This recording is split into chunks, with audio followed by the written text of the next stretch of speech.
everyone, welcome back. This is Denise.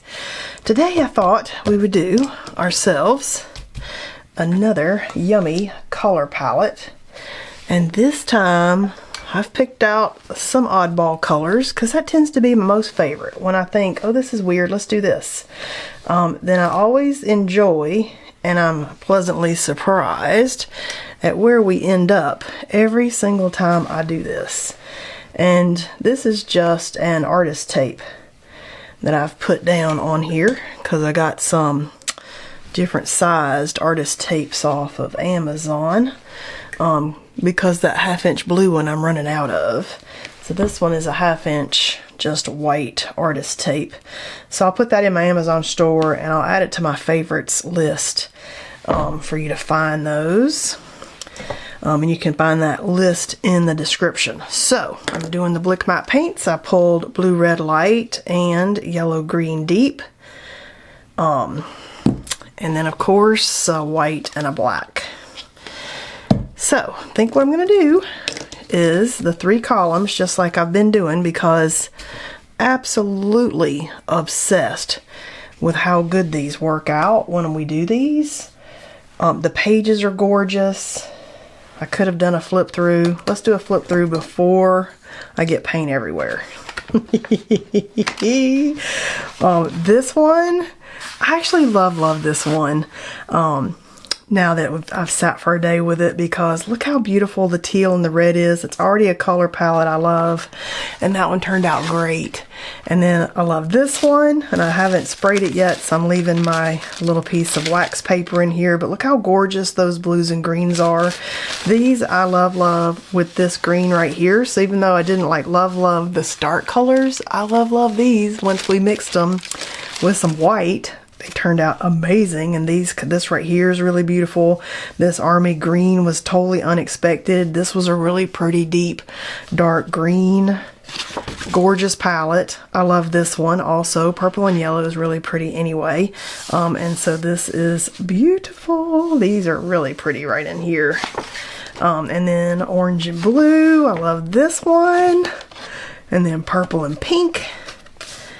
Oh, these are, I'm just obsessed. This was really pretty with that kind of peachy and that aqua color. Gorgeous with the maroon and yellow, ochre yellow, red and orange, blue and pink. I mean, look at how amazing these are. And you can see now that we have done so many of them. And this is that Zorn palette with the red and the yellow ochre. You can see now that we've done so many of these, how this would make the most amazing reference book for color palettes and just reminding yourself of how you got to certain mixes, or just kind of playing and experimenting in colors that you definitely would not have thought to pull together, like say this green and pink. It just reminds you how fun some of these are. And because I'm not doing it the super stressful way of gridding it out and making sure I get exact ratios and writing each one down specific for that one, this is more of an exercise in play and mixing, but not making it so hard that now we don't even want to do it kind of thing. I've made this a whole lot more fun for myself than having to get all exacty. But you feel free to be exacty if you feel you need to be. You could grid it out and do ratios and make notes and really make it like a super duper reference for yourself, which would be really cool. It'd be a really good way to treat these ledgers. Like, I love these ledgers. And I initially got 2, and then I ordered 2 more. And then I'm not even going to admit to ordering maybe even 2 more. Because you could do this 100 times. You could very easily do a whole book of just orange and blue, really, just seeing all the different ways that you can come up with stuff. Look how pretty those are. This color right here is particularly pretty. It's a whole lot of pink with just a little bit of green. Isn't that gorgeous? Gorgeous. That looks like a color in one of the paint brands called Brown Pink. I'm not sure if that was a watercolor or an acrylic paint, but I remember the color is called brown pink, and I swear that looks like that color. So it's kind of fun to see, like, how do you get to some of your favorite colors that, I probably wanted to do the pink first. Let's do that. So I've been doing one color with white, and then the mix of the two colors, and then the next color with white. And I could have done the mix with some white. I probably should have. Let's do the mix with some white. Let's just change it up some more. Ooh, look, that was pretty. Let's just do the mixes with some white, and then we'll do the second color. Okay, I'm just gonna leave that looking like a rainbow because that was exceptionally pretty.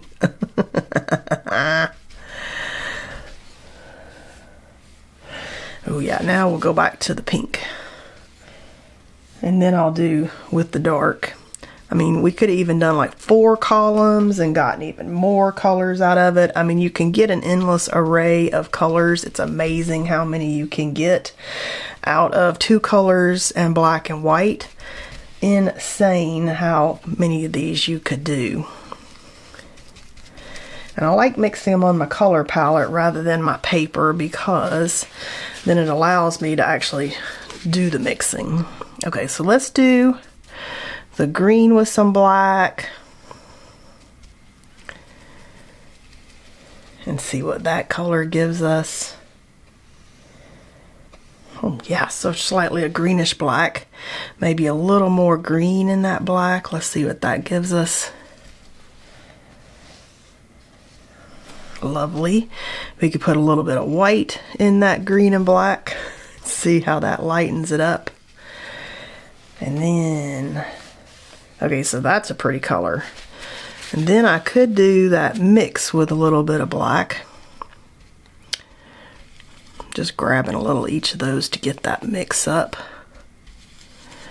And you see how fun it is just to mix and play and experiment. You don't have to be exact. You don't have to get something perfect. It doesn't have to be like specific ratios or you're not doing it right. Don't let anybody tell you play is wrong.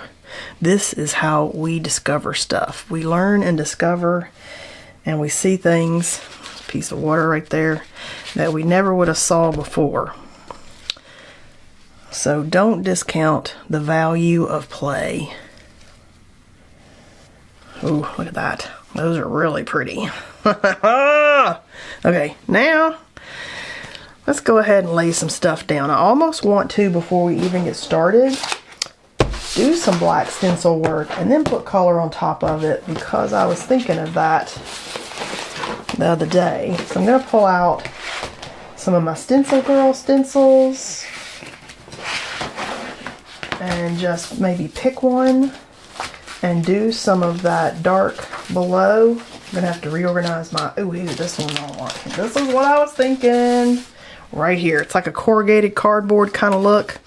This is L276 Maine, M-A-Y-N-E, from the Stencil Girl site.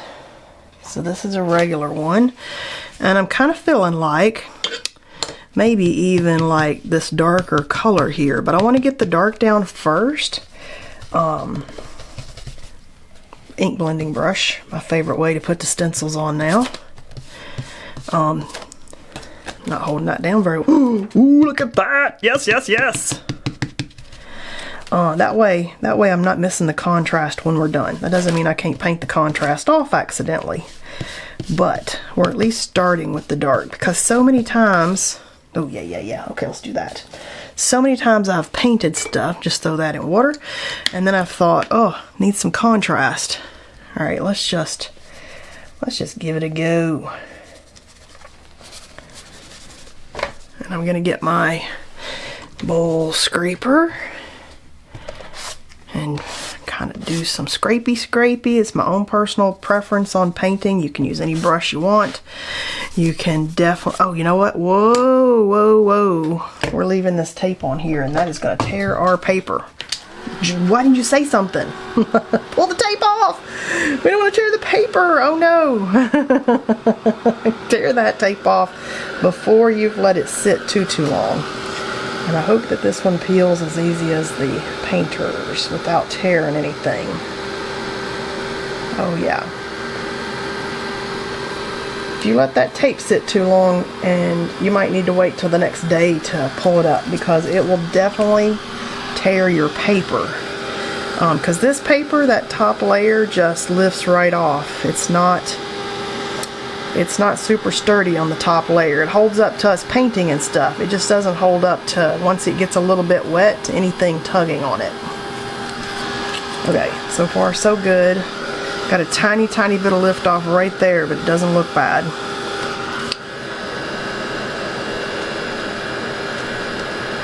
We got a tiny lift off at the bottom. And I like to tape them off. I'm going to tape them off. I'm just going to deal with the lift off if I get lift off, because I like the way it looks as a true column. I don't mind that the pieces in it are different sizes, but I want them to be a set column. I didn't like it when the one layout that I did was okay, so I think I might go back to the painter's tape, because this one leaves a sticky residue, which the painter's tape did not. That's very interesting. Now we know there is a residue left on this side right here, which is kind of not good, like for future, because it'll stick to this page. So don't use the artist tape in this book. I'm glad that I can discover all these things for you. Use the painter's tape only, because now that we got that residue there, that's going to definitely stick to this side. So I'm just making it dirty, and whatever I got on my fingers and some dust, because that'll just make this journal page look dirty, like it was original dirty, so it won't look bad. But yeah, that sticky residue, if you don't somehow get that kind of coated, it'll stick to whatever we do over here. Alright, there we go. Still pretty color. Don't use the painter's tape. Don't use the artist tape in this book. The things we discover together. Telling you, how cool is that? Glad I could do these things for you, and then you can go on to discover your own whatever it is that it's doing for you, but at least you didn't have to discover that the hard way, right? I don't even get mad when I have stuff like that happen, because it's an interesting discovery. It's an art challenge that we just overcame, and now I know that I've saved all of you that discovery process, which I like. I think that's cool. You've learned something, and you didn't have to mess up your book to learn it. I don't think that's messed up though, but I'm just saying, you didn't have to learn the hard way. You learned the soft way. Let's put some more paint down. Now I feel like I need to go hit the Dick Blick and the paint store, and the paint store, because that painter's tape I get at the paint store. I really liked this color here, so I'm gonna mix some of those together and see if we can get in that range with the pinky, the brownish pink kind of shade. So it's actually even more pink than that. So it's a lot of pink and a little bit of green, but it's just fun. I feel like we're making mud today. Are we on the mud wagon? I think we're on the mud wagon. I feel like we are on that mud wagon. And I'm not sure it's in a good way. I'm not sure. I'm not sure if this is a good mud wagon. Now I'm just making texture here.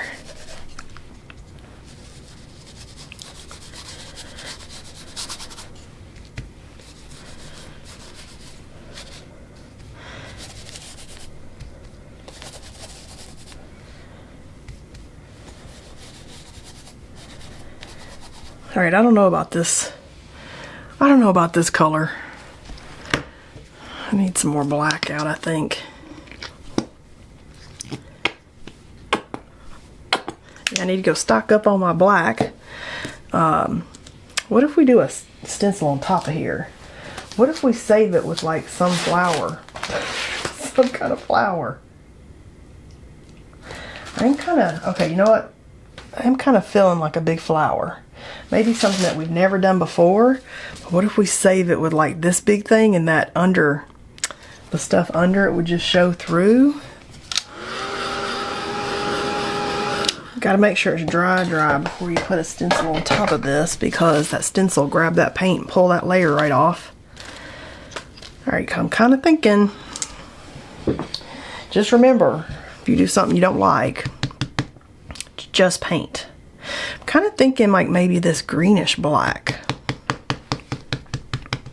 Just mix these up with our little blend brush here and pick up that color. That way it's not black. How about that?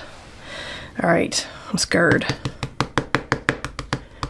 Don't want it to be so thick that we go under here, but I'm gonna go ahead, we're gonna go for it.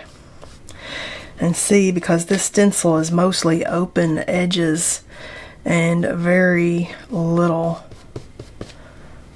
stencil part, like it's gonna be mostly black. And I just realized it's upside down. That's okay.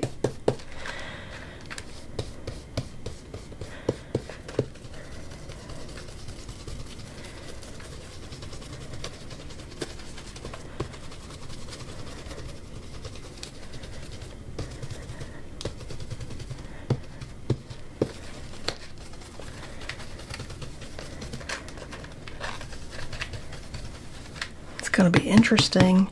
And remember, if you don't love it, you can do gesso right on top of this and just paint right on top of it. Don't even stress about it. Alright, now I need more black. I'm feeling good though. Let's think positive here. I'm feeling good.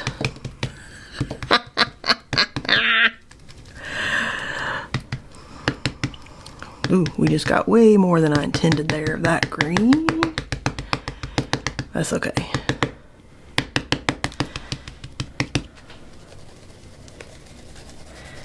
Just turned green on us. We're going to go back up here in a second then.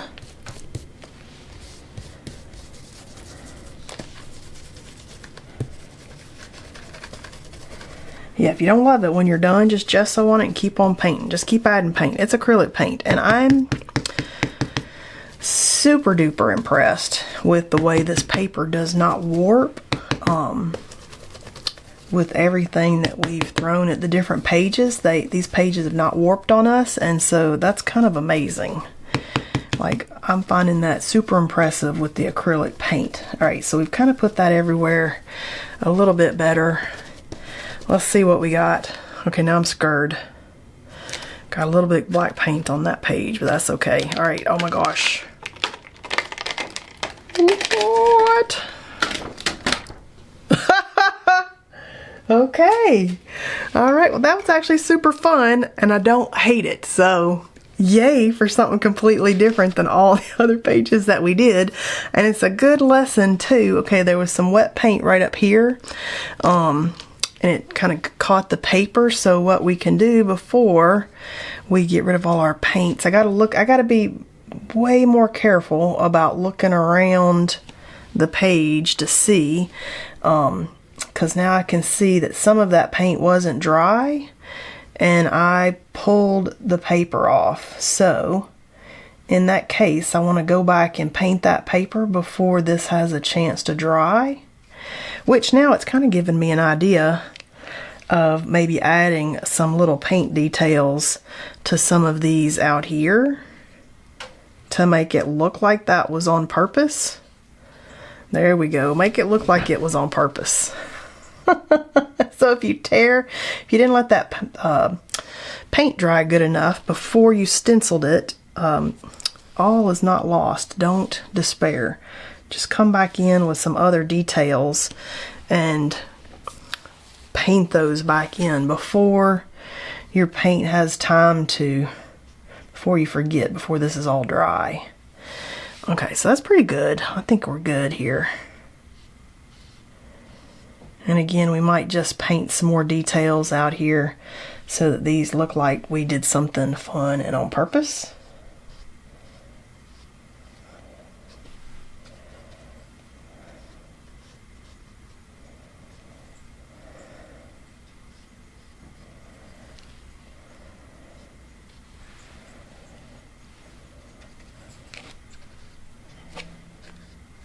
Okay, these are actually really pretty painted, so for a stencil like this, definitely consider going back in and painting these.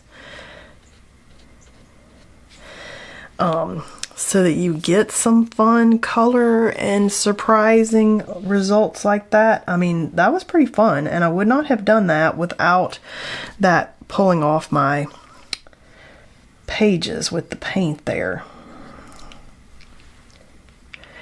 And you don't have to do all of them. It's just kind of fun to throw a few in there to be like, look at this little bit of decoration. We could paint this whole big flower now that we've done some of this. And it doesn't have to be neat. We can just mix some of the colors as we're going, but maybe just kind of fill in some of these. And then we haven't lost our whole color palette paint challenge here that we did. Okay, this is actually kind of delightful doing this.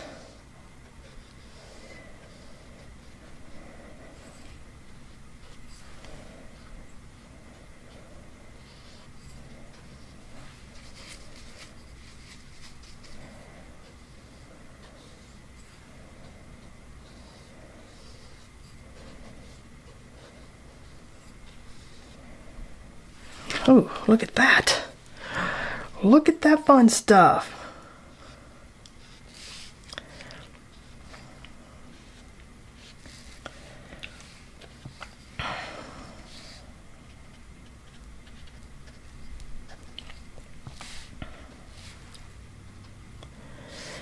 Alright, that was super fun as a little extra exercise, and then painting in this without having to actually draw and paint it yourself. Okay, now I kind of love the page that we did that. It's fun, the accidental discoveries that you do as you're painting with these. Now we could even come back in with some other mark making, maybe some acrylic paint pen, maybe some dots, maybe some gold. I mean, there's all kinds of stuff that we could continue decorating and having fun there. I think for today, I'm going to call this done, and it might be something that I revisit later and continue decorating. But what a fun idea for these. Do a big black stencil and color in with some color details. How fun is that? Hope you enjoyed painting with this palette today, and I'll see you guys in the next video.